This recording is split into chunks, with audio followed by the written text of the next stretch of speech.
10 tahun pemerintahan Jokowi ini yang terkenal dengan kebengisannya melalui undang-undang Omnibus Law-nya itu sudah memberlakukan upah murah sejak tahun 2015. Sejak PP 78 kenaikan upah itu dipatok saja berdasarkan berapa persentase. Nah, hari ini 9 tahun kemudian hari ini menimbulkan dampak sistemik yang luar biasa. Ya kan? Dampak sistemiknya seperti apa yang luar biasa itu yang saya maksud?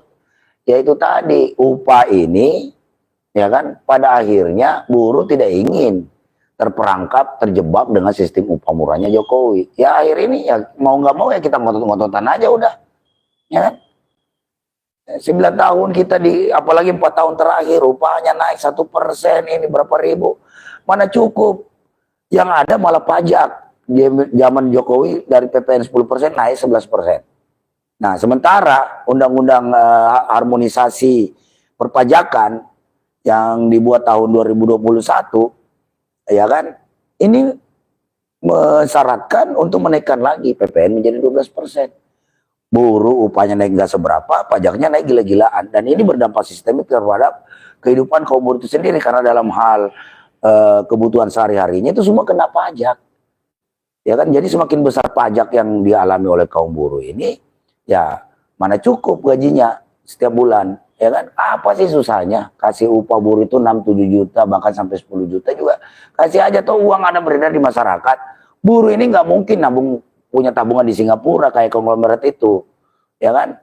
Dan seharusnya harus pemerintah ini ngelis 1.000 orang terkaya di Indonesia. Nah itu diatur tuh pajaknya baik-baik tuh, ya kan, karena keuntungan-keuntungan yang mereka peroleh itu harus dibagi kepada negara sehingga rakyat juga ikut merasakan, bukan hanya dibagi kepada sekelompok pejabat melalui penyuapan, melalui gratifikasi, ya kan, agar dapat memudahkan segala usaha-usaha walaupun itu menghakimi rakyat seperti Rempang.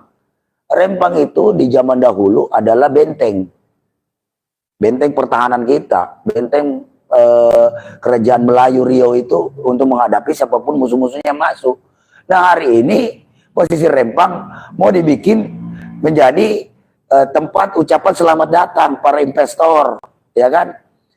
Padahal masyarakat Melayu sana Pulau Batam udah dikasih gratis kepada negara. Bayangkan itu, Kesultanan Riau menyerahkan Batam itu dipakai. Ini mungkin ngelunjak, akhirnya Rempang lagi yang mau diambil. Apa susahnya kalau Batam aja dikembangkan misalnya, bikin di situ pelabuhan, saya ini Singapura, kan itu jauh lebih ekonomis, jauh lebih bagus daripada merampok tanah-tanah masyarakat Rempang di sana yang udah hidup dari turun temurun dari zaman nenek moyang. Sebelum Indonesia merdeka, orang masyarakat Rempang udah ada di sana. Begitu juga dengan masyarakat yang ada di pesisir Pik 2 ini, Banten situ, ya kan. Lah ini yang mencaplok. Perlu ditelusuri nenek moyangnya ikut berjuang nggak? Memperjuangkan kemerdekaan. Jangan-jangan mereka ini nenek moyangnya malah mengkhianati pejuang-pejuang kita dulu, membantu para penjajah-penjajah Indonesia. Lantas sekarang seenak perutnya aja mencaplok tanah-tanah rakyat, menghilangkan sumber penghasilan, sumber penghidupan rakyat yang ada di sana. Ya kan? Di sisi lain, masyarakat lain terkena pajak 12%. Sawit-sawitnya digusur semua, diambil semua oleh pengusaha-pengusaha sawit. Tambang-tambang rakyat tidak difungsikan. Semua tambang-tambang rakyat diambil oleh pengusaha-pengusaha tambang besar. Ya kan?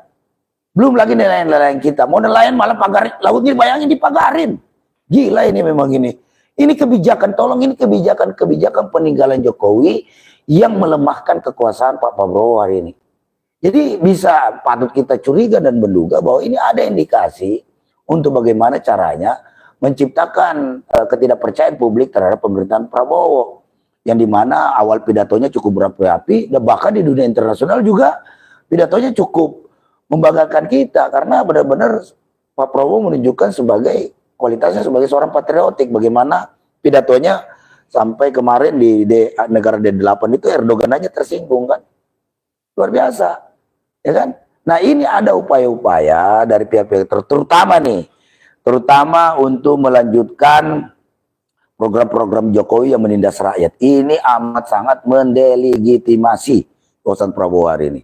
Jangan sampai rakyat salah sangka ini adalah sebuah apalagi ini upaya-upaya untuk melanjutkan kekuasaan Jokowi yang memang terbukti amat sangat menindas rakyat melalui undang-undang Omnibus Law-nya. Nah, kita berharap Prabowo bisa merubah itu semua, mengembalikan kedaulatan rakyat, berhikmat kepada rakyat, dan mau membahagiakan rakyat. Nah, mungkin perintah atau pidato-pidato Prabowo ini nampak enak didengar, sehingga banyak istilahnya hanya omon-omon belaka.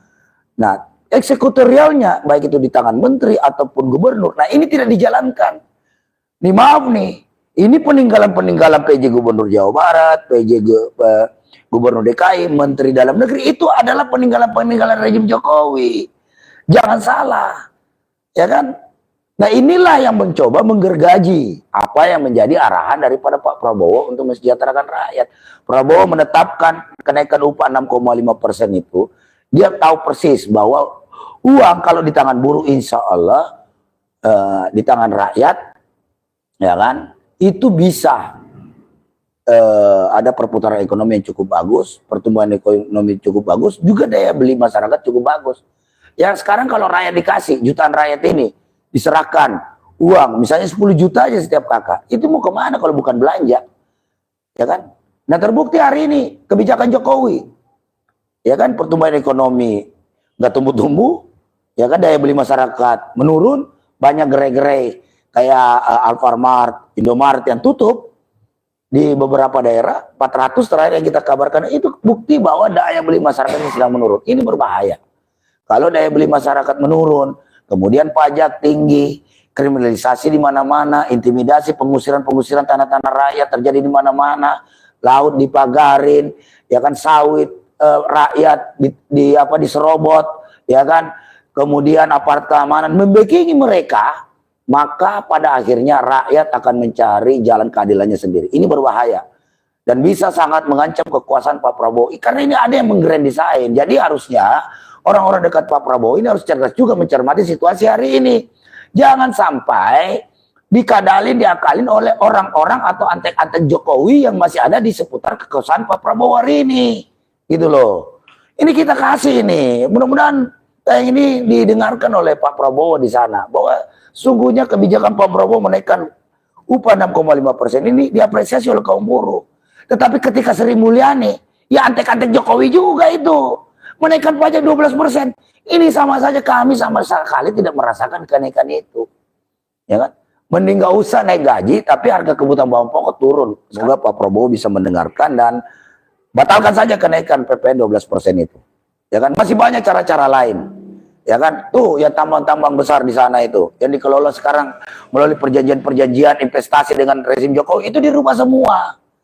Dibuat agar keuntungannya itu sebesar-besarnya, semakmur-makmurnya untuk rakyat.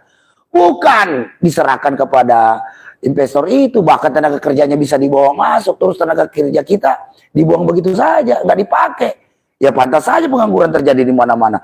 Rakyat nganggur, tidak punya pekerjaan, tidak punya uang, akhirnya apa? Ya kan, kriminalisasi meningkat. Itu sudah menjadi hukum sosial. Ya kan? Hukum sosial terjadi di mana-mana seperti demikianlah adanya. Karena kenapa? Setiap manusia, ya kan, punya naluri untuk mempertahankan hidupnya. Dan seharusnya kewajiban negara untuk menjamin kehidupan yang layak, upah layak, kerja layak bagi warga negaranya. Dan itu harus dijalankan karena Pak Prabowo disumpah untuk menjalankan amanat Undang-Undang Dasar 45. Maka dari itu kepada seluruh rakyat Indonesia, rakyat tertindas dimanapun berada, terus lakukan perlawanan baik di media sosial ataupun perlawanan turun ke jalan, karena tidak ada cara lain bagi rakyat dari kaum tertindas ini untuk memperjuangkan hak-haknya adalah dengan cara melakukan gerakan-gerakan rakyat sipil dengan cara turun ke jalan. Mungkin itu saja. Semoga gerakan-gerakan kita ini didengarkan oleh penguasa hari ini dan mencoba untuk memperbaiki kehidupan kita. Karena sejatinya nenek moyang kita ini memperjuangkan kemerdekaan kita ini agar anak cucunya mampu menikmati kemerdekaan itu 100%. 100% gimana? Terwujudnya keadilan sosial bagi seluruh rakyat Indonesia.